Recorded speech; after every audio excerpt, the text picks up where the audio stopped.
Hey YouTube, welcome to Through the Lens of a Therapist. My name is Ray, and in today's video, we're going to find out, was I born to be a therapist, by reviewing my top 5 strengths from my Clifton Strengths 34 report.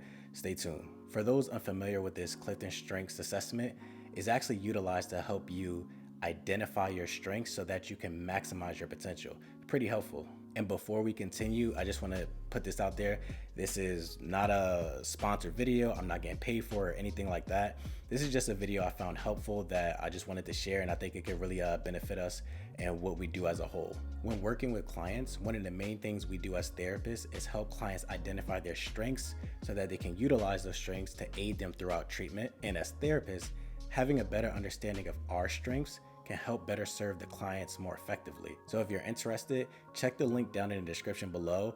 There's a link to a 3-minute video that kind of details the assessment a bit more. In another life, I always say I would either A, became a dentist because of my fascination with teeth, or B, I would have became a film director as I'm fascinated with the art of trying to convey a message to your audience in as accurate way as possible to invoke whatever type of emotions you're striving for. So if you're trying to invoke, let's say, a more heartfelt scene, a happy scene, whatever the emotion you're trying to evoke from the audience, it's your job as a film director to kind of convey that image through the actors, through the scene, as accurately as possible. But in this life, I ended up becoming a therapist. So let's dive into my Clifton Strengths assessment and review these top 5 strengths and find out, was I born to become a therapist? Stay tuned. Okay, so we're back, and again, we're going to be reviewing my top 5 strengths from my Clifton Strengths 34 report. And when we scroll down a bit, we see that my top 5 strengths are strategic, empathy, futuristic, relator, and individualization. And when we continue to scroll down a bit more, this report actually gives you a nice breakdown of what each of the different categories means and some suggestions. And again, we're just going to be checking out the top 5. So let's jump into it. So the first one is strategic. How you can thrive. You create alternative ways to proceed. Faced with any given scenario, you can quickly spot the relevant patterns and issues. I could say right off the bat, that definitely applies to myself, where I have a very calculated mind. I look for patterns, and when working with clients, being able to conceptualize kind of what's going on, my idea of them, definitely plays into being a therapist as a whole. In this report right here, it does a really, really good job of kind of breaking it down, and it almost feels like they're reading my mind, to be honest. I am pretty good at identifying certain patterns, and I tend to use that to my advantage when conceptualizing clients during assessments, and really just noticing things that I may see that the client may not see, whether it's in their core beliefs, automatic thoughts, or just their behavior, and kind of help bring it to the forefront to their mind, to their understanding.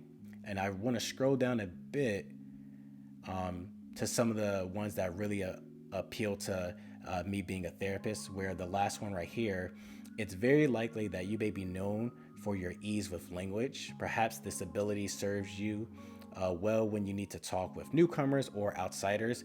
Your vocabulary might allow you to tell stories or express your ideas with clarity. Yes. Use analogies, metaphors during session with the clients, just to help kind of generate insight, understanding, guidance. And when we hop over to my second strength, we go to empathy. How can you thrive? You can sense other people's feelings by imagining yourself in others' lives or situations. Yes, this is something that I've done for a while, just kind of being able to really put myself in someone else's shoes and just get a better understanding of, okay, if I'm in this position, given what the other person has said, what are some of the thoughts that may pop up in my mind? What am I taking from whatever the client's saying, and how can I really kind of help guide them to whatever version of better they're in seek of? And I really want to focus on these two right here. By nature, you may be a person to whom people express their personal concerns or reveal their emotions. Perhaps you have a gift for understanding what individuals are experiencing. Sometimes your insights help you ask the right questions or offer appropriate assistance. That is something I really pride myself on, of creating that comfortable, judgment-free environment where the client feels safe enough to, really express what's on their mind. And sometimes it can be challenging, really kind of processing what someone is feeling, where, a client may say, I'm feeling a lot. I don't know what I'm feeling, but I'm feeling a lot. And then we can kind of work together and help kind of unravel that a bit. That's one of the main key components of therapy, of, asking the right questions to help kind of guide the client to their version of better, whatever version of better they're in seek of. Um, and with that questioning, you can help generate that guidance, that understanding, that insight for the client. And when we scroll down a bit more, instinctively, you may welcome diverse types of people into your life. Some of these people may trust you enough to share their ideas, feelings, fears, ambitions, or mistakes. Perhaps certain people sense you care about them as individuals. In my life in general, yes. And when I'm working with clients in a one-on-one session, or I'm doing group sessions, I'm present, I'm there. And clients have verbalized, being able to sense that. And as we know, when the client feels comfortable, when the clients feel comfortable, if you're doing group therapy, that's when things tend to really kind of unravel, because now they're really expressing what's on their mind, what they're feeling, what they've been through. So we can kind of keep pushing the ball forward as far as treatment goes. And then we see at the bottom, why you succeed using empathy. You have great emotional depth. Your awareness of the expression, value, and implications of others' emotions make them feel like you understand them. Again, when we create that solid foundation, it really tends to help in session. And that is something I definitely pride myself on, of creating that nice, safe, comfortable, judgment-free environment. So I definitely feel like this is one of my strengths. Looking at my third strength of futuristic, how can you thrive? You are inspired by the future and what could be. You energize others with your visions of the future. In relations to working with clients, part of our job as therapists is to kind of encourage them a bit of, the possibility. Again, not a guarantee, but a possibility of a version of better, again, that they're in seek of. Because at times when we're in the midst of, whatever's going on, in the midst of a depressive funk, in the midst of just heavy life stressors, whatever it may be, it can be hard for clients to kind of visualize not being in that distress. And as therapists, part of what we do is kind of being able to highlight that for them, that better is possible, especially when when clients are coming to session, putting in the work. And that definitely plays a role when I'm providing therapy services. For futuristic, I want to take a look at these ones right here. Looking at number 2, instinctively, you are somewhat reasonable about what you plan to accomplish in the future. Perhaps you can identify the steps and the order in which you must perform them. To some degree, this improves the chances of reaching your intended goal. This really speaks to the treatment planning process of therapy when working with clients. When we're establishing objectives, goals, not making them, too difficult for the client to engage and find success out of them, but just making them reasonable as the client and I work together. Perhaps you can identify the steps and the order in which you must perform them. To some degree, this improves the chances of reaching your intended goal. So again, just when making that treatment plan with the client, making them doable, not putting too much on their plate where it's so overwhelming. And I also want to take a look at the last one right here of because of your strengths, you may be skilled and or knowledgeable about specific issues, subjects, processes, or programs. Perhaps you combine this expertise with your ability to pinpoint goals you might want to reach in the upcoming week, months, years, or decades. So again, kind of taking that for myself and applying it to the client, again, when working on their treatment plans and making sure that the goals are doable, are reachable, are obtainable, just not super overwhelming. And they highlight for me down here why you succeed using futuristic. You are a visionary. Your powerful anticipation and detailed visualization of a better future can turn aspirations into reality. Your vision of tomorrow can inspire and push others to new heights. So again, as a therapist, part of our job is highlighting that for the client, because when they're in the midst of kind of dealing with, whatever they're dealing with their challenges, it can be hard to see that better tomorrow. So just being able to kind of highlight that for them as well, and showing them the steps on how to get there through the treatment plan. Now let's look at strength number 4 of Relator. How can you thrive? You enjoy close relationships with others. You find deep satisfaction in working hard with friends to help achieve a goal. So with Relator, focusing on the second one, where by nature you may instruct, guide, train, or tutor certain types of individuals. Perhaps you choose to stay within your area of specialization, however. People may notice that you become more confident when you can share your knowledge or demonstrate your skills. So part of our job as therapists is to teach, these healthy coping skills to manage, behaviors, manage their mood, manage life stressors, whether they're CBT coping skills, DBT coping skills, etc. I've facilitated a lot of psychoeducational groups, and, being able to really teach these skills so that the client becomes almost experts at them. And I really pride myself on that, because we want to be able to teach clients these skills so that they can better function outside of the therapy space, and to better manage life curveballs when they get thrown at them, whether, again, life stressors, their mood, whatever it may be. Looking at why you succeed using Relator, you naturally form genuine and mutually rewarding one-on-one relationships. Your authenticity allows you to build close, long-lasting connections that foster trust and confidence. So again, maintaining that healthy balance between the therapist and the client. We're not hanging out and buddy pals or nothing like that, but more so bringing the authenticity to that therapeutic space. And again, when that trust is there, just really establishing that strong alliance, because at the end of the day, this is a team effort, the therapist and the client working together to help them achieve whatever version of better the client is working towards. Again, whether it's symptom management, life stressors, whatever it may be, that needs to be established so we can proceed in going through our therapeutic journey together. And my 5th Clifton strength, individualization. How you can thrive. You are intrigued with the unique qualities of each person.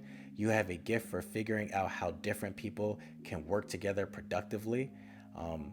So being able to identify the uniqueness that someone brings to that interaction when I'm interacting with them, that is definitely something I notice within myself, where I'm constantly looking for what makes someone unique, even if someone has similar challenges. For example, if someone is suffering from anxiety, right? We know that sometimes these symptoms can, while there's a general sense, they can display and show themselves in different ways, where someone that's super anxious, they could more so isolate, where someone that's really, really anxious, they can more so just be more so stuck in their head. Someone that's anxious can more so have physical symptoms, speeding heart rate, a plethora of things. So really just focusing on, how a client is displaying their symptoms, how a client is processing certain things, how they kind of function as a whole, to be honest. Instinctively, you frequently examine the factors leading up to an event. So when a client is processing what they're going through,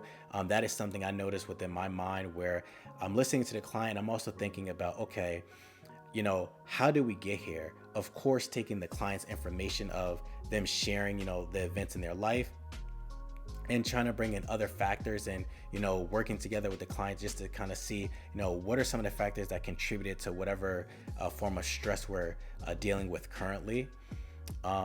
Therein you discover the reasons why things happen the way they did.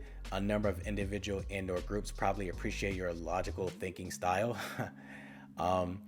Chances are good that you take pains to uncover how and why things happen as they do. You share your discoveries with partners, teammates, and friends. You typically streamline your expectations. You cover only the essential facts. Most individuals can easily grasp what you say. Listeners probably appreciate you giving them less detail so they can understand the main points. I find myself doing that when I'm working with clients as well, where we learn this language, right? In therapy, like all these therapy terms, but when you're speaking with the client, yeah, we can educate them on certain therapy terms and coping skills and all of that, but we want to be able to convey our message to them so that it's digestible for them, and that they can utilize the main points of the reason why we're giving them that message. We're giving them that education in the first place. Driven by your talents, you easily identify with what others are thinking and feeling.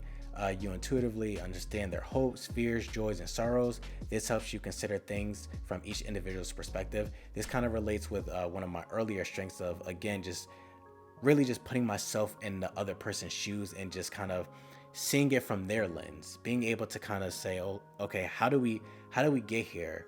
And, you know, things start to just kind of click. Things just start to make sense. And I know when I have that information, being able to kind of explain my findings to the client and see if that makes sense to them. If it does, we can just proceed with, you know, the ongoing treatment. And if it doesn't, we again just continue to work together and, you know, see and work towards their version of better there in Sika. So it all goes back to that teamwork process of working together with the client. And that's speaking again to this last one right here of, because of your strengths, you have the ability to tune in to each person's unique situation. Instinctively, you can comprehend someone's thoughts and feelings. As a result, you routinely help individuals feel optimistic about their current circumstances. So again, going back to the other earlier strengths of inspiring hope, and really just when you're in that room, you're in that environment with the client or clients, if you're doing group therapy, when the client feels safe, when they feel that their therapist really understands, you know, where they're coming from, that type of connection only aids in treatment. So I definitely feel like that's one of my strong suits as a therapist, of just creating that safe, comfortable, judgment-free environment so that continued work can be done throughout the process. Why you succeed using individualization. You notice and appreciate each person's unique characteristics, and you don't treat everyone the same. Because you can see what makes each individual unique, you know how to bring out their best.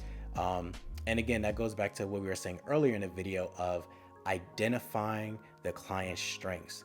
Sometimes the clients know, sometimes they have a hard time identifying their strengths. And for us as therapists, being able to kind of highlight like, hey, what about these strengths? These are some of the things that we've noticed, or some of the things that you said other people have spoke highly about in this regard.